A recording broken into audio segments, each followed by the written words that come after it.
Well, thank you so much, and thank you to everyone who is joining us today. I am so excited to share some strategies and best practices that I have used, that my colleagues have used. I've been picking their brains and trying to gather some information that I'd love to share with you about creating a winning proposal. So we're going to jump right in. I want to be mindful of our time. I do want to preface this by letting you know that there are going to be a number of opportunities throughout the presentation where we're going to pause and just kind of check the climate of the chat. And so there will be opportunities if you have questions that you can ask throughout the presentation, just to make sure that we're addressing your concerns. But for the sake of time, we may have to follow up with some of those questions via email. So, like I said, my name is Racheal Brooks, and I am the coordinator of the Office of E-Learning at North Carolina Central University. I also am the QM coordinator for our institution, and I have the pleasure of serving as co-chair of the University of North Carolina System Quality Matters Council. And so I work with some amazing colleagues in the system, my co-chair Enoch Park at UNC Charlotte, as we help to shape quality assurance within the University of North Carolina system. And so a lot of the strategies and tools that we're going to be covering today are reminiscent of the approaches that many of my colleagues have used, many of you use in developing proposals. And for those of you who are new to the conference scene, please feel free to ask questions. You may see that a number of these strategies seem pretty, commonplace, or they may seem pretty obvious, but when you're sitting down and you're writing that proposal, it's always nice to be able to have a helpful guide to assist you as you go through. So I look forward to this being a resource to you in the near future. So we are going to start with a quick poll. We have two polls back to back.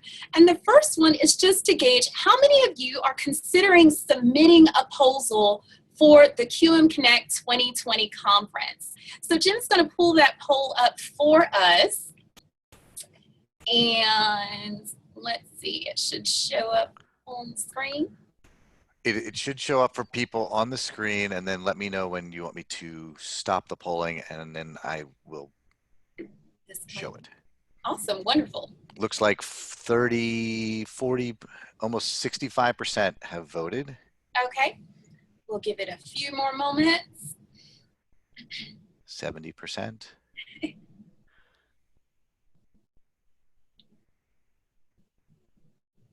Now, I do want to preface this, that this webinar is not intended just for persons that are planning to submit to QM Connect, but we are interested to know how many of you might be thinking about it and how many of you may have already submitted proposals. So Jim, let's go ahead and see how many individuals are considering submitting to the QM Connect conference. Are you seeing it now? I am not seeing it, so need you to help. Are other people? I am seeing that 13% are saying they're planning to submit a proposal, 54% are unsure, and 33% are saying no. So looks like everyone besides you, Racheal, can see. Everyone besides me, that's all right. Okay, wonderful. Well, with that being the case, especially since we have about 54% that are unsure, I'm curious to know, how confident are you about writing a winning conference proposal? This is the next poll question, is that right? That's correct. I'm going to launch that one now.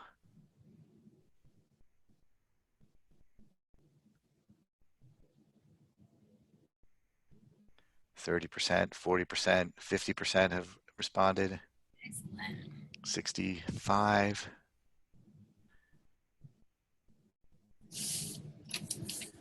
You are at roughly the same number of people who answered question 1 have answered question 2. All right. So how are we doing with those results?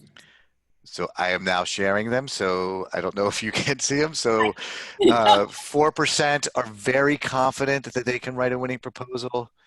44% believe they can write a winning proposal but have a lot to learn, and then 52% they are not yet confident that they can write a winning proposal. Okay, all right. So you guys are challenging me. All right, well, let's see what we can do.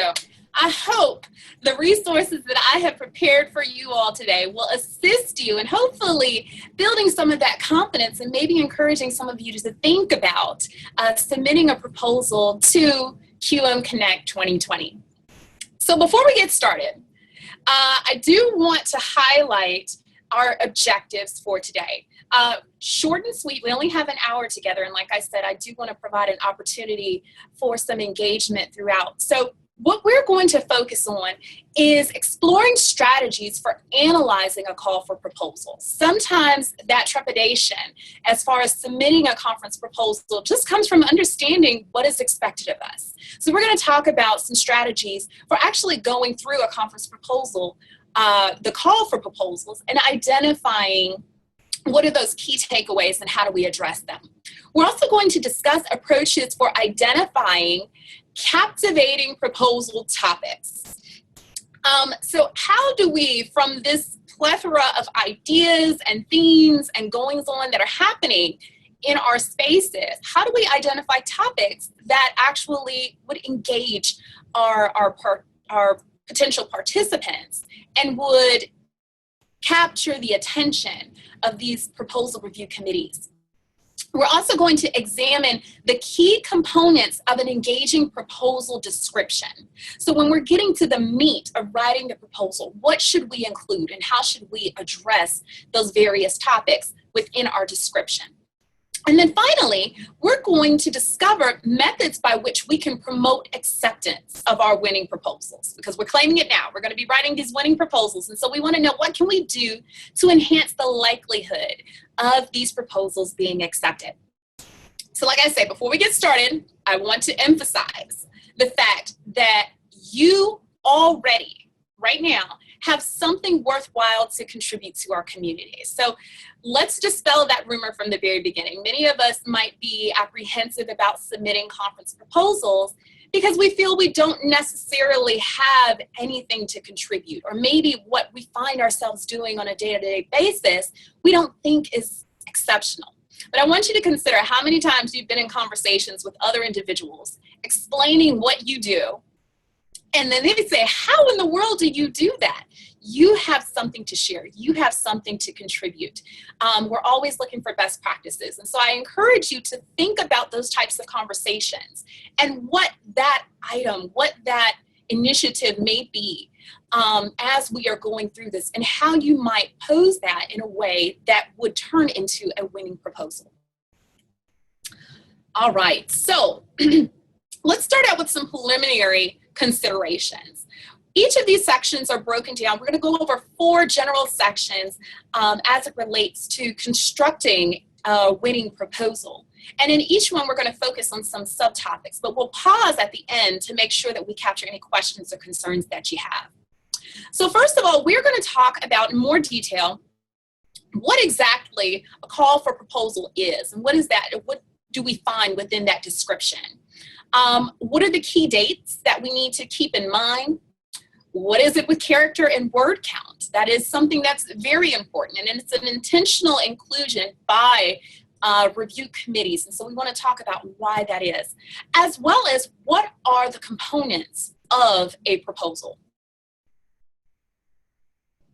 So I've pulled a screenshot from the call for proposals from the QM Connect 2020 conference, just to provide an example.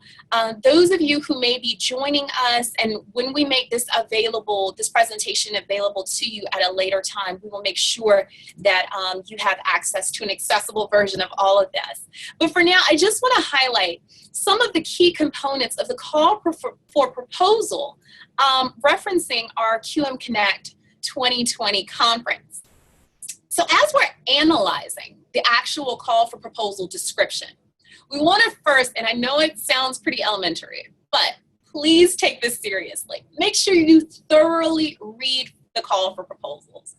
I have had the pleasure and the honor of being able to serve on the most recent QM East Regional Conference Proposal Review Committee, Conference Planning Committee. And so this was my first opportunity to get that very intimate experience of knowing what conference committees actually go through to put together a call for proposals. And it is detailed. So the call for proposal is meant to help provide a very clear picture of what these committees are looking for and the types of proposals and eventual presentations they would like to share with the attendees in the conference. So it's very important that you thoroughly read and understand what these conference committees are looking for through the language that they use in those proposals. You want to also pay attention to that language that's being used. What are the phrases that are being emphasized? What are the themes that are being addressed in the description? So I do want to highlight in the description that we have here, the theme for the conference, bringing quality into focus, is emphasized. And so think about ways in which you are placing a focus on quality instruction, quality course design at your institutions. How are you addressing the specifics and the very intricate needs and nuances of what it takes to ensure quality on your campuses as it relates to your courses? So we want to start thinking about that, you know. There's also within the description references to what you might want to consider. So in about the middle of that first paragraph, I'll read this sentence very quickly, but it says, you implement new ideas, conduct research, uncover best practices, solicit feedback, create a culture of quality, engage in course reviews, and more. So this is a way that conference review committees, these proposal committees, are sharing what they mean by this focus into quality. And again, it's highlighting the fact that these are things that we do every day. So you want to step back and think about how you might be addressing some of those topics that are found within this proposal description. Now, there's also a link provided in the proposal description for this particular conference regarding the proposal evaluation criteria.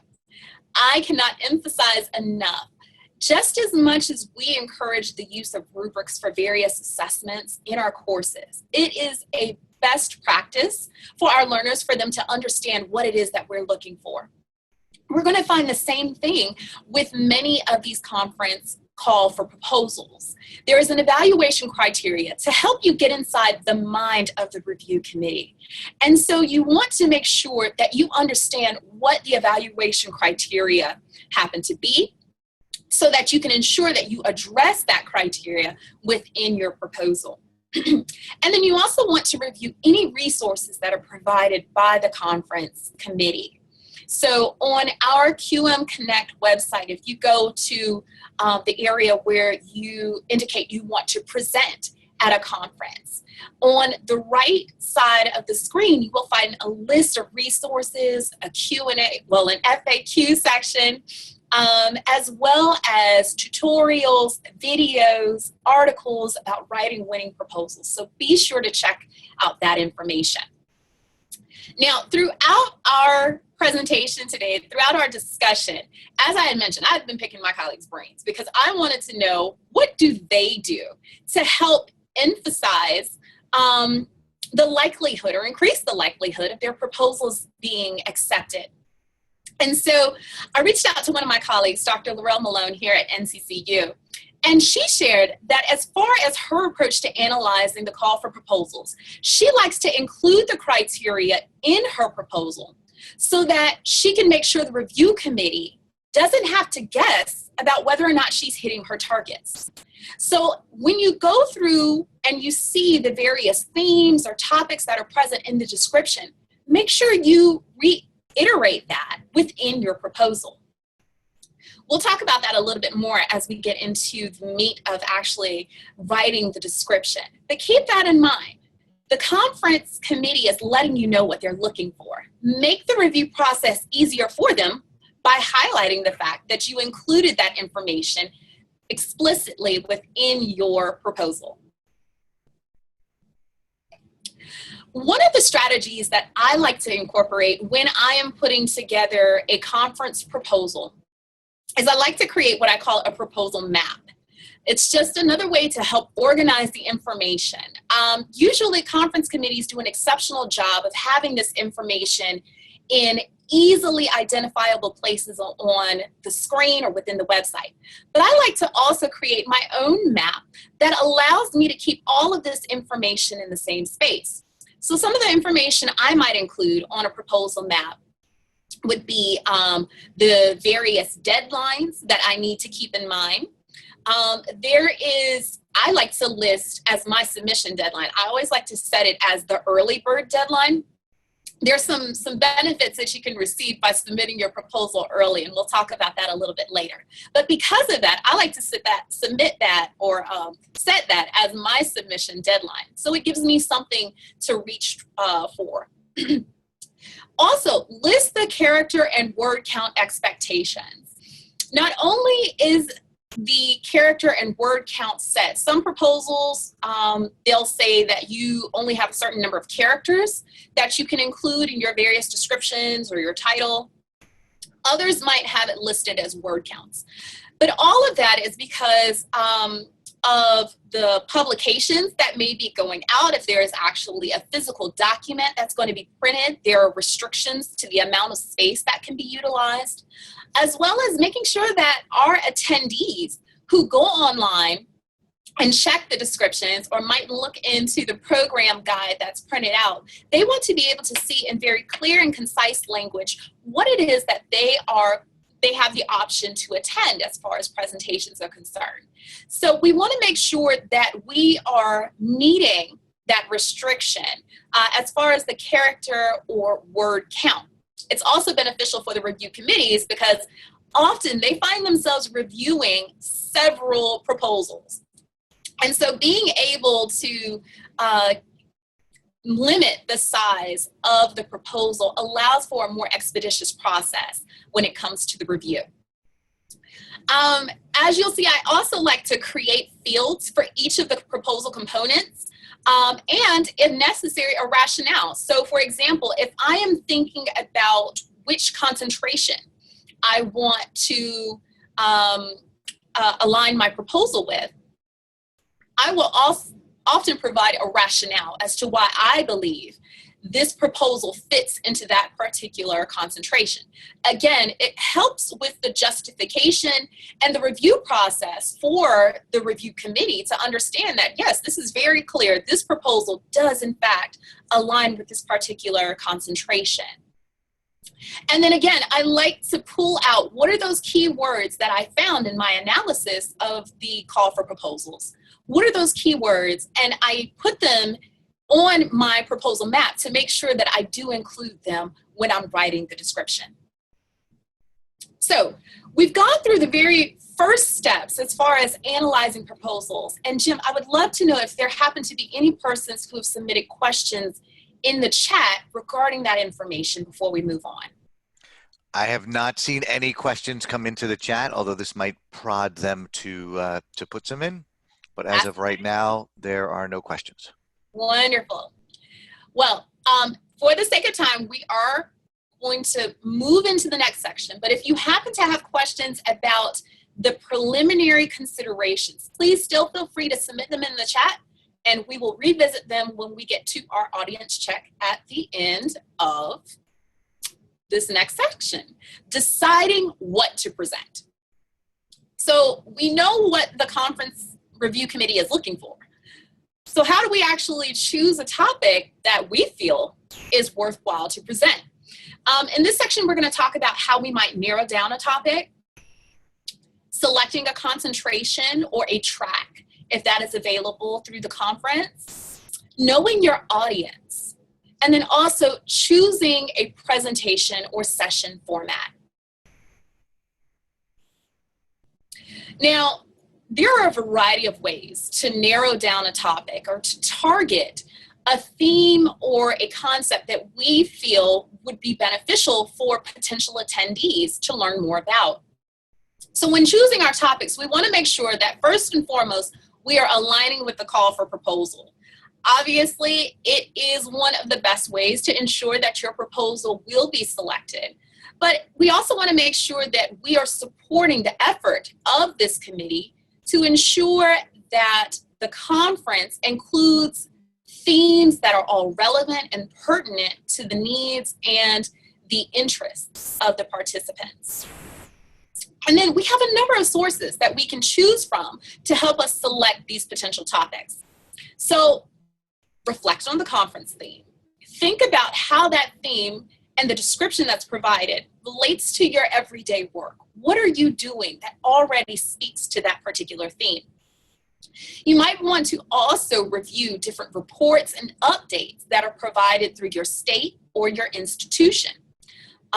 Consider reaching out to senior leadership on your campus and check the climate of what is happening in their meetings. What is being discussed? What are those pertinent, relevant issues associated with online learning? And how might you be able to expand on that and explore that a little further? You also want to consider initiatives in which you are engaged on your campus. Currently, we are all experiencing a very interesting disruption to our normal operations. And there is an initiative that many of us did not expect to find ourselves engaging in. This is a wonderful opportunity. It's a teachable moment. Let me say that. It is a teachable moment. And it is an opportunity for us to think about how what we are currently doing might be able to help sustain maintaining operations for future learners, and how it might inform initiatives that we find ourselves having to utilize in the event that similar situations occur. So I encourage you to write down what it is that you're doing. Keep a record of the decisions that you're making, the approaches that you are using, the conversations that you are having, so that you may be able to help develop a best practice model for addressing instructional continuity, for example. Also consider reviewing reputable journals or educational news outlets. There's always something coming out regarding updates and issues that are trending, issues that are important and critical to the needs of our online learners and our hybrid learners, and the functionality of our institutions. So think about what are those topics that are being discussed, and how might you be able to identify a topic that you would be interested in presenting in a proposal. And then also look at previous conference presentations. Think of other sessions, review conferences that have already occurred, and research that you might be able to explore in more detail. So we're going to go to our next pro tip that touches on that. Katrina Dos Reis, who works in our career services office at North Carolina Central University, talked about how she analyzes the call for proposals as a way to help her to come up with a topic. And one of the ways that she does that is that she prefers to look at presentations that have been given in the past, and she likes to identify what she might be doing that fills in the gap. So think about how your work may be able to speak to some of those topics that aren't frequently addressed, or maybe have opportunities to be explored further. How might what you be doing enhance the learning experiences and learning opportunities for students who are in marginalized communities, or students who may find themselves dealing with certain issues that other learners aren't experiencing? Right now, we are considering how transitioning to remote learning may affect learners who are in rural environments, who do not have access to computers. And so think about how you might be able to fill in the gap with your proposal on those areas that aren't as deeply as explored as they could be. Now, many conferences, depending on their size, will also provide opportunities to focus on a certain concentration or a track. And that allows attendees to attend sessions that may have a specific target or a specific theme. And this also allows conferences to be able to identify specific types of presentations that they want to market to their attendees. So in selecting a concentration, you want to make sure that you first, again, thoroughly and carefully review the descriptions associated with those themes of interest. Again, you are also going to pay special attention to the words and phrases that are used and are emphasized in those concentrations.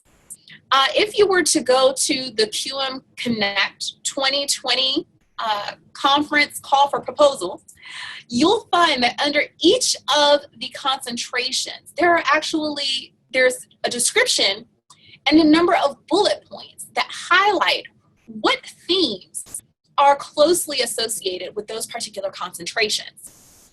So think about how what you might draft in a proposal focuses on those themes.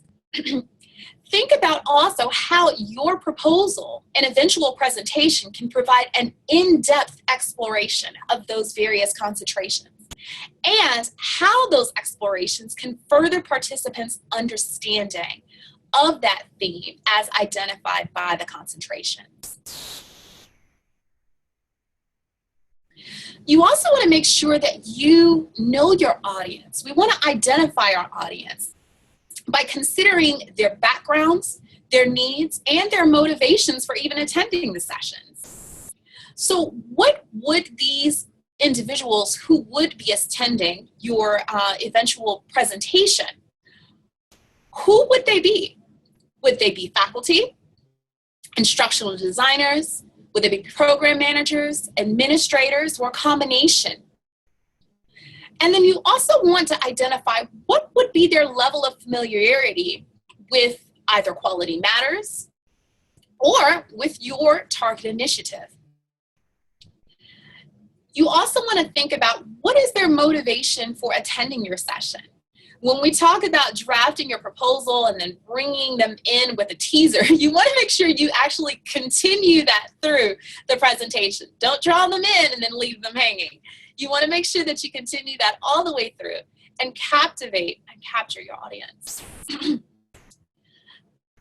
You also want to consider exploring concerns that they might have, topics that might be on their minds, that might be on their to-do lists. What is it that they find themselves addressing day to day? And how might your experience and your expertise be able to enhance their experiences? And one way in which you can enhance their experiences is by thinking about takeaways that you could provide.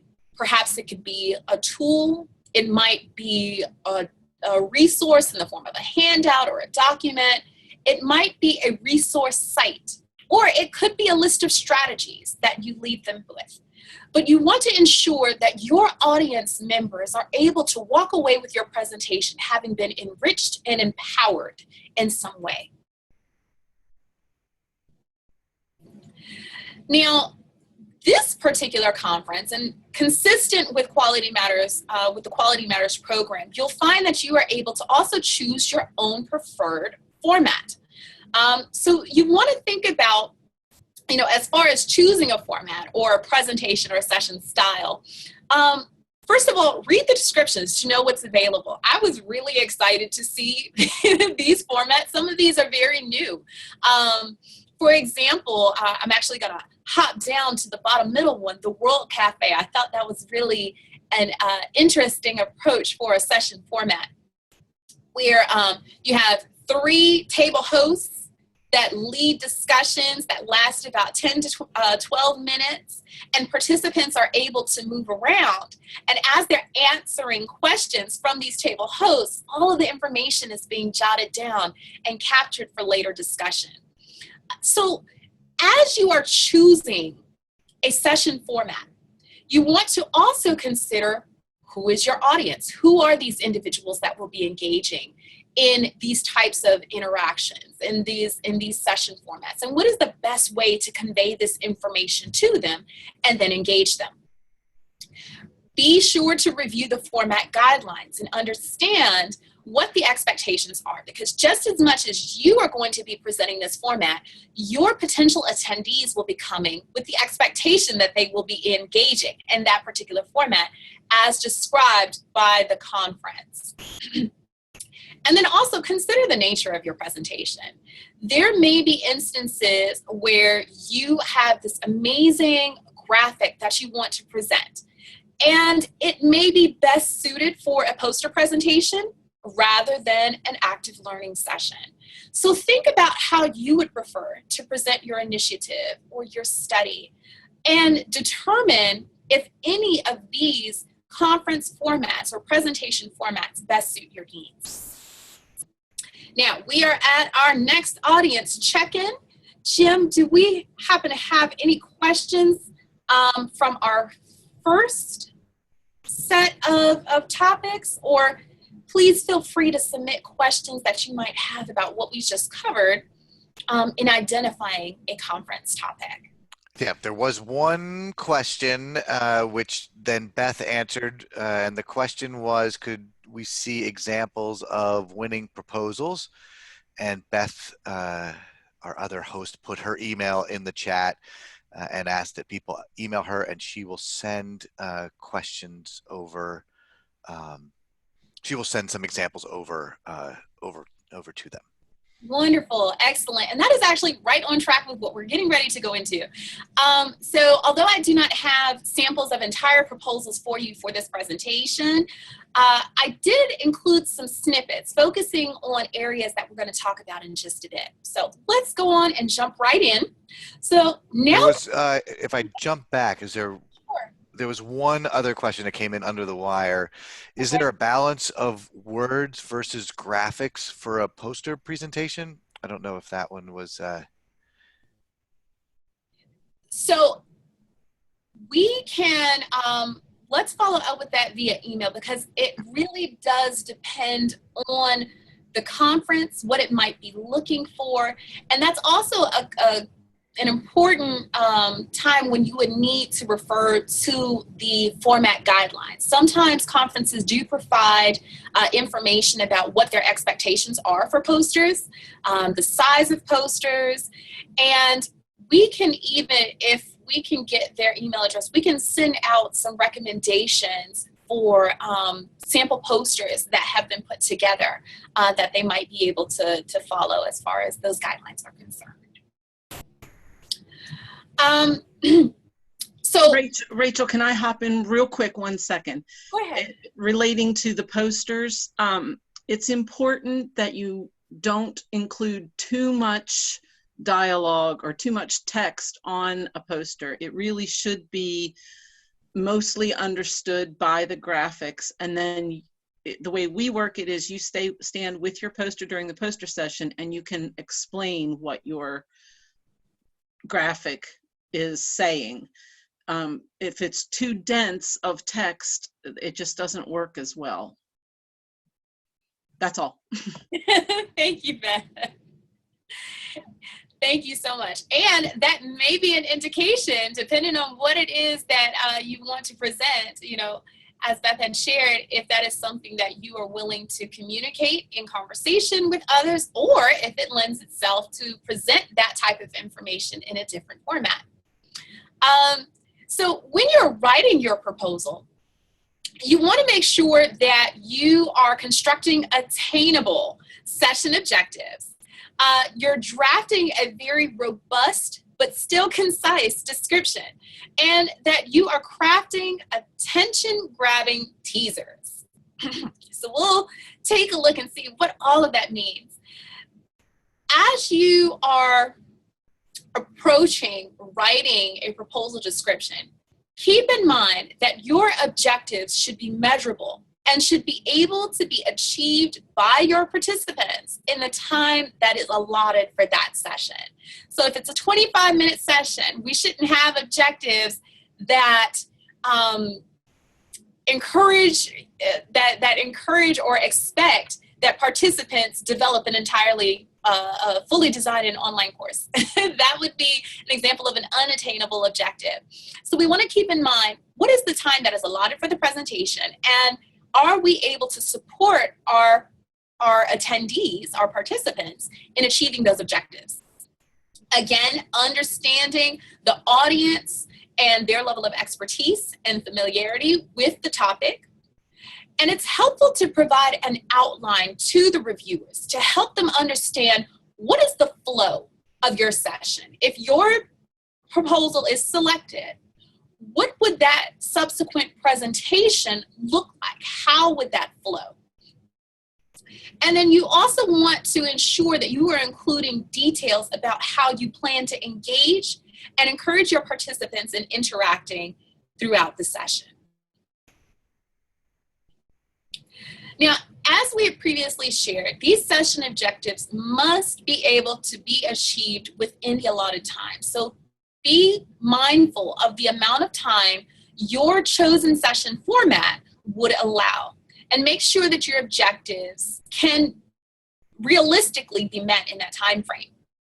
Again, consider the expertise of the audience and understand if maybe when you are providing an explanation or a description of your initiative or your study or the tool that you have, that you provide ample explanations so that they understand and are able to engage when the time comes and they have that background knowledge. And then you want to frame the objectives to make sure that they address the concentration descriptions. As Dr. Malone had shared earlier in the quote that she provided, it's helpful to align the wording that's actually utilized in those descriptions as you are fleshing out your proposal description. And then make sure you state measurable objectives that describe behaviors for the participants. Just like our objectives for our courses are not checklists for us as instructors, the objectives that we write for our sessions helps the participants to understand what they will be able to get out of this. We're speaking to them, and it helps them to understand what they will be able to take away from their experience of participating in our sessions. So as I had shared, we do have a few examples. These are some exemplary session objectives, and these actually came from the QM East, go East, but the QM East 2020 Accepted Conference proposals. So one of them talks about developing an action plan to modify current services to better serve online students. This is an actionable objective that can be achieved in a short amount of time. It is clear, it is concise, and attendees understand that they will be able to walk away with an action plan that they have developed. Integrate learner support elements throughout the course shell and in course content delivery. So this implies that attendees will actually be able to integrate elements, perhaps in a sample course shell. They might be provided a course shell, or they might be able to access their own and implement learner support elements. Another one says that they're going to summarize the challenges and opportunities of quality in decentralized institutional settings. And so here, the expectation is that attendees should be able to identify what are these challenges and be able to articulate and summarize the opportunities that exist as it relates to quality in institutions that happen to be decentralized. Craft a personal plan. I love that one. Craft a personal plan for teaching specific review standard 8.3 in the APP QMR workshop. And so I would expect, as a potential attendee for this workshop, that maybe if I happen to have challenges with applying 8.3 or teaching specific review standard 8.3, by attending this workshop, I will walk away with a plan that I can then utilize in my day-to-day training on my campus. And the final one, explore the use of student, faculty, and administrator data to inform online learning practices. So my expectation then would be from this particular session, I would be able to learn how, or I would gather strategies to help me use data from these various stakeholders to actually make decisions that I could then, of course, use on my own campus. So you want to make sure that your objectives support your attendees in meeting reasonable tasks while they are in the session, and hopefully be able to take away something with them. Now, although our presentations are for our attendees, your conference proposal is for the reviewers. So you want to make sure you are speaking to the reviewers. You are explaining to them what it is that you will do to make sure that the attendees to the conference that they are planning are going to get something substantial out of it. So you want to make sure that you adhere to the requirements of the call for proposal, identify topics that are engaging and interesting, explain the initiative in the allotted word count, and it's helpful to outline the order of the presentation, again, so that the reviewers can understand the flow. And it's helpful to make that connection by showing that direct alignment between the theme and concentrations, as well as specifically articulating what is the value added for their community of participants. A pro tip that we have, again from our colleague, Katrina Desrey, says, lead with your accomplishments. Highlight your successes and provide a framework for how others may achieve similar goals. So talk about if you have empirical data, if you've conducted studies on your campus, if you are utilizing an initiative on your campus, and you have outcomes that you can share, include that in your proposal description to show that this is a method that is currently being implemented. These are some of the preliminary results that we are seeing, and we are going to provide a framework that attendees can then use so that they can implement similar initiatives on their campuses. Now, as I had shared, it is helpful to outline your presentation. So let's take a look at what a flow that you might decide to use as you are outlining the presentation. Include an introduction that talks about how you're going to prepare your attendees for the session. If you recognize that they might not have the level of expertise that they need to flow all the way through, talk about what you are going to do to help them get to that point, to understand the initiative so that they can follow along with the discussions. Provide a description that clearly and succinctly talks about the context of your initiative or your study. Make sure you detail the interaction and touch on the session format, because often that does talk about certain levels of interaction that are expected to occur in that particular session. And then finally, share your plan for how you are going to charge the attendees to take action on their own campuses. Emphasize next steps that can be followed as a result of attendees coming to your session.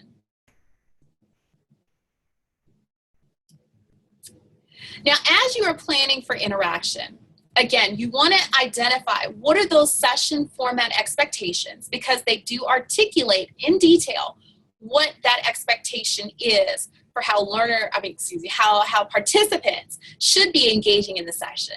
But also consider tools and resources that you might use. Maybe there's software that you might want to incorporate.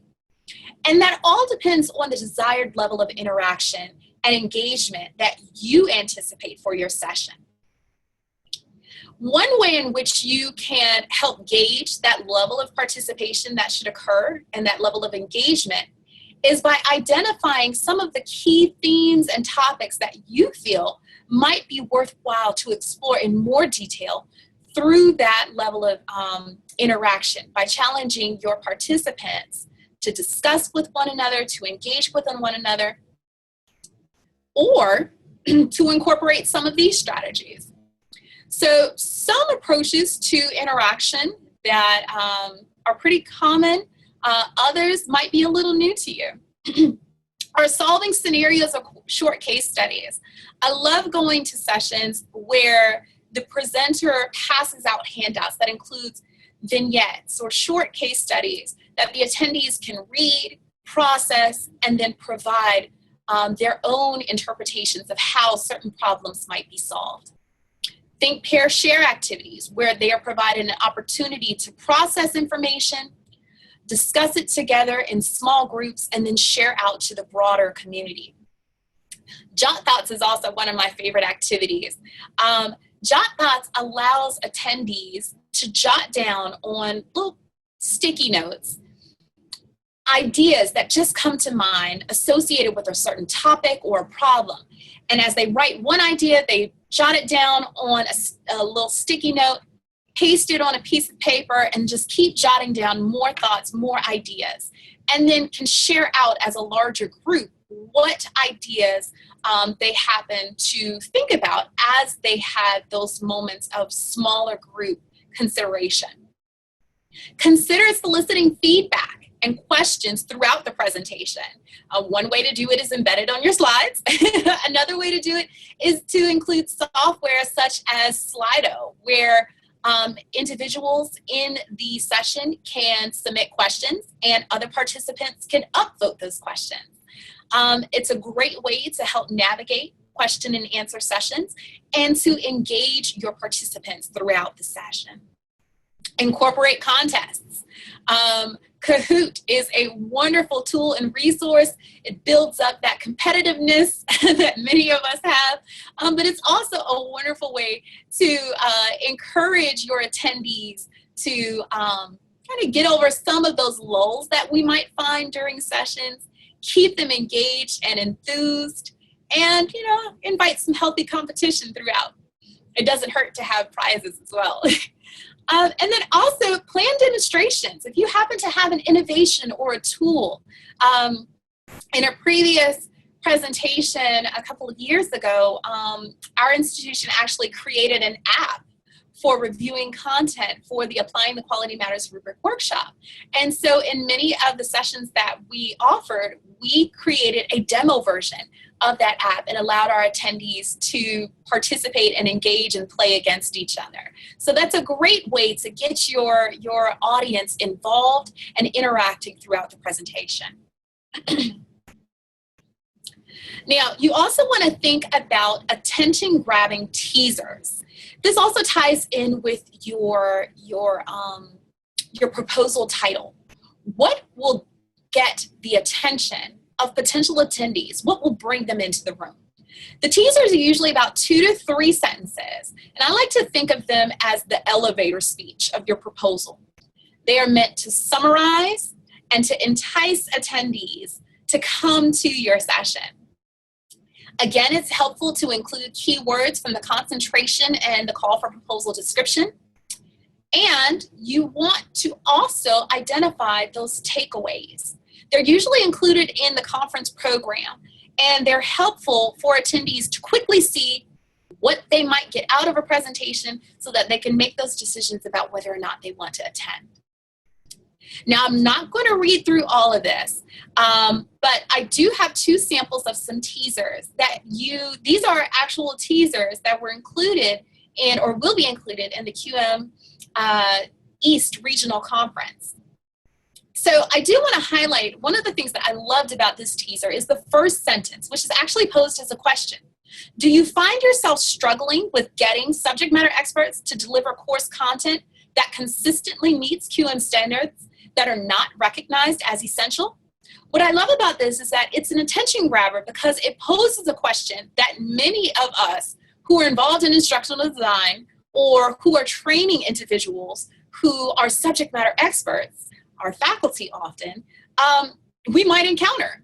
Getting them to focus on standards that go beyond the 3-point essential standards. Something like this would speak to an individual who finds themselves facing that issue.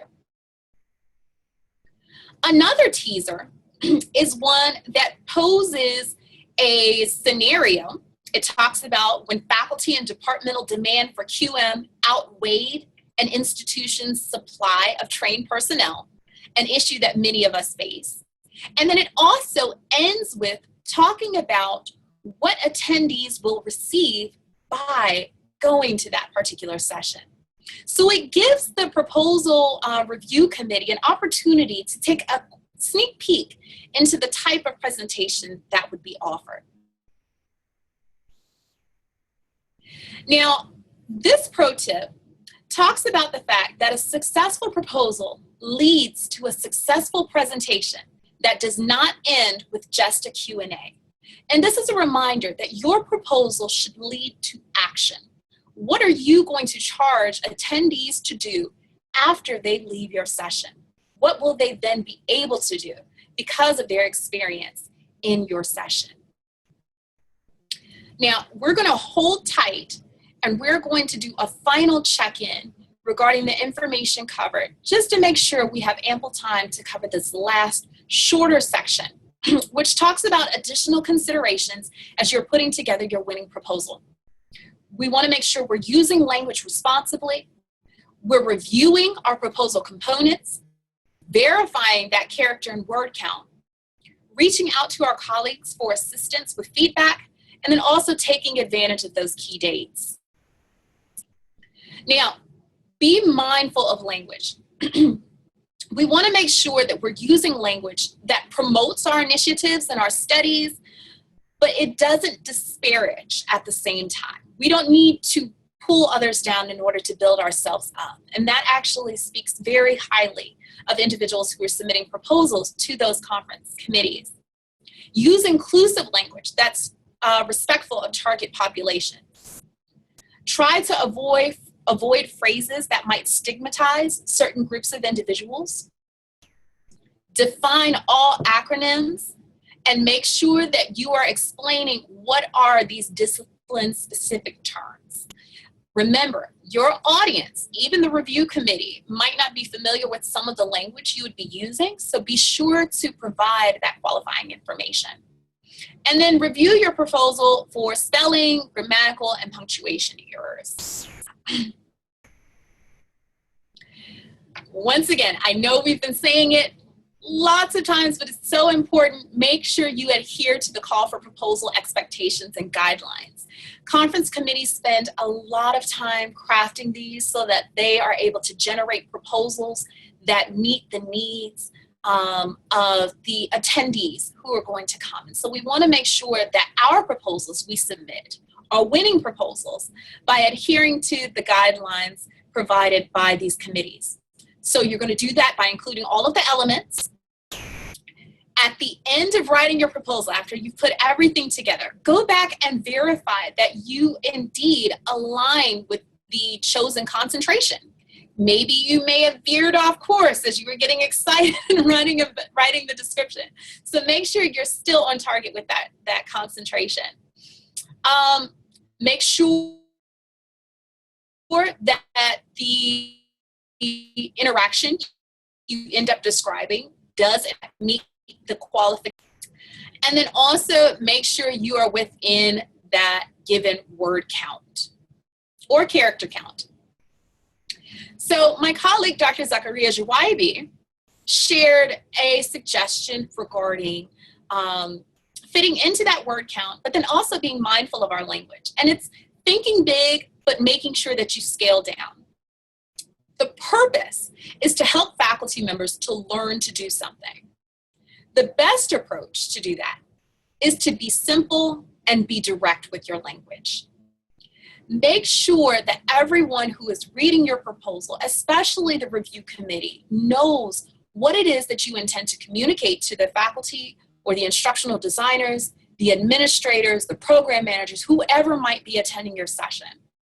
Make sure that they know what it is that you intend to provide and what others will be able to receive without having to sort through what we like to call fluffy or flowery language. It should be direct, concise, straight to the point, and easy to understand for any audience. And one way to help us kind of check ourselves, the same way that we use the QM rubric to help us comb through our courses and we rely on peer reviews, is to enlist peer review on your own campuses. Reach out to your colleagues for feedback. Ask them to, put a new set of eyes. Sometimes we're so close to this proposal and we're so invested in what we've written that we overlook certain elements that others might be able to see more easily. And in doing so, it increases the accuracy and it helps us highlight opportunities for growth. Make sure that any resources you used in crafting your proposal, you also provide to your colleagues. So if there are, like we said, the concentration descriptions and format expectations, if you say you're going to fit under a certain concentration, let your colleague know what that concentration is and the description associated with it. And perhaps provide them the description of all of the concentrations. They might be able to identify that your proposal best fits in a different concentration than the one that you've identified. And the same thing for the session format. They may feel that, or they might bring your attention to the fact that the format you've chosen might not be as suited for the proposal you've written as another format that's available. And then also provide your colleague a copy of the evaluation rubric, and that will give them the opportunity to go through your proposal with the eyes of a reviewer, looking for what they would be expecting to see. A final point I'd like to share is to make sure you submit your proposal early. Like I said, I saw the early submission deadline for QM Connect 2020 is March 30th. There are perks that come with submitting early, so be sure you take advantage of that. One of them is you get access to personalized feedback. So if you submit your proposal early, at least with this conference, you get to receive feedback early on before you even submit or before the final version is reviewed. So not only do you get that personalized feedback, but you have an opportunity to review your proposal. And if your proposal happens to be accepted, you also get a $100 discount on your conference registration. So there is no reason you should not submit your proposal early. You have all of these wonderful tools to assist you, and you have a deadline that's a few weeks away. You have some time to work on it. So I am sure you will be able to take advantage of that conference discount, because with all these strategies, you will definitely have a winning proposal. I'd love for you to share your thoughts. We're going to revisit those questions that we asked at the beginning of the webinar. And Jim, if you would, please provide a poll with our third question, just asking, how confident are you all now? How confident do you feel with these strategies that you can reference about writing a winning conference proposal? I have launched the poll, and we are just to the top of the hour, just so you have a 20%.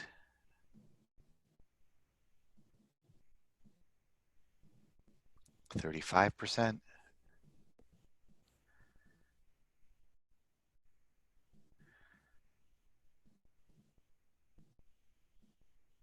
Almost 50%. Okay. There's 50. We might be topping off. You might be topping off. Let me know and I can end the poll and tell you. Okay. Yes, let's go ahead and end the poll. Okay, we topped out almost at 60%. Oh, okay. We got 60%. I'm sorry. Yeah, that was. And so 38% are now very confident that they can write a winning proposal.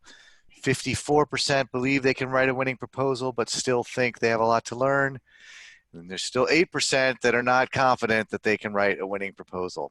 Look, we went down from 52% to 8%. I'll take that. Wonderful. That's so exciting. Well, with that in mind, let's see how your confidence transfers. Now that you feel a little more confident, and many of you a lot more confident about writing a winning proposal, how many of you are now considering the potential for submitting a proposal for QM Connect 2020?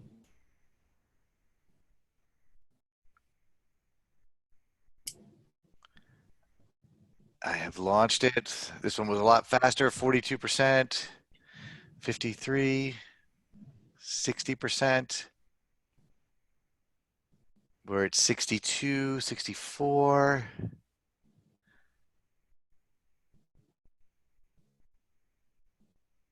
Looks like we've topped out. Okay, I will we can go ahead and close. end that and share the results. And 16% say yes, they plan to or have submitted a proposal.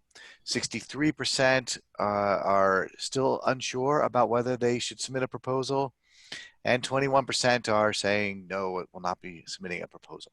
Okay, well, that is all right. And those numbers increased as well. So I'm so excited to hear that.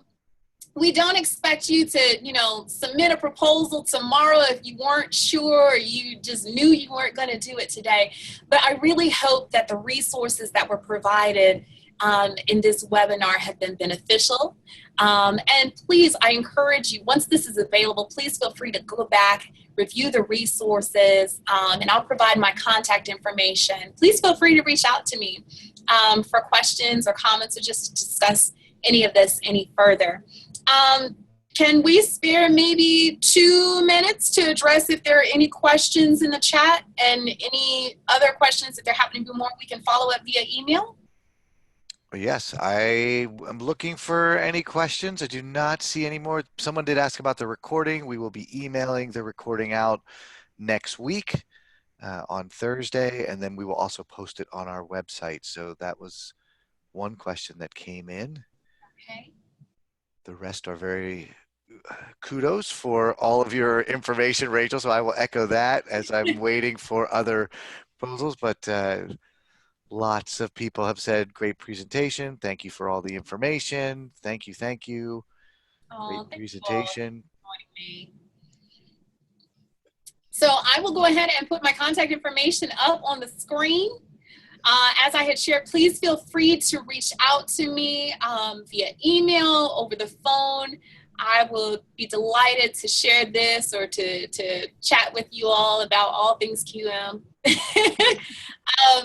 And as always, remember, you have something worthwhile to share now. I encourage you, if not for QM Connect, for other conferences that are in your field, that might be coming across, might be at your individual institutions, submit, share, tell your story, because the only thing that would come from that is our institutions and our students especially benefiting from your expertise. So thank you so much for joining me. And greetings from North Carolina Central University. Yeah, thank you, Rachel. There was one question. I'm just posting the answer here, where they can find old presentations or past presentations. They're not old. And so I just posted the link in the website. But other than that, that was Dr. Brooks was awesome. So yes, thank you very much. Just great comments coming in. And I guess at this point, this will end the webinar. So thank you very much, Rachel. Thank you.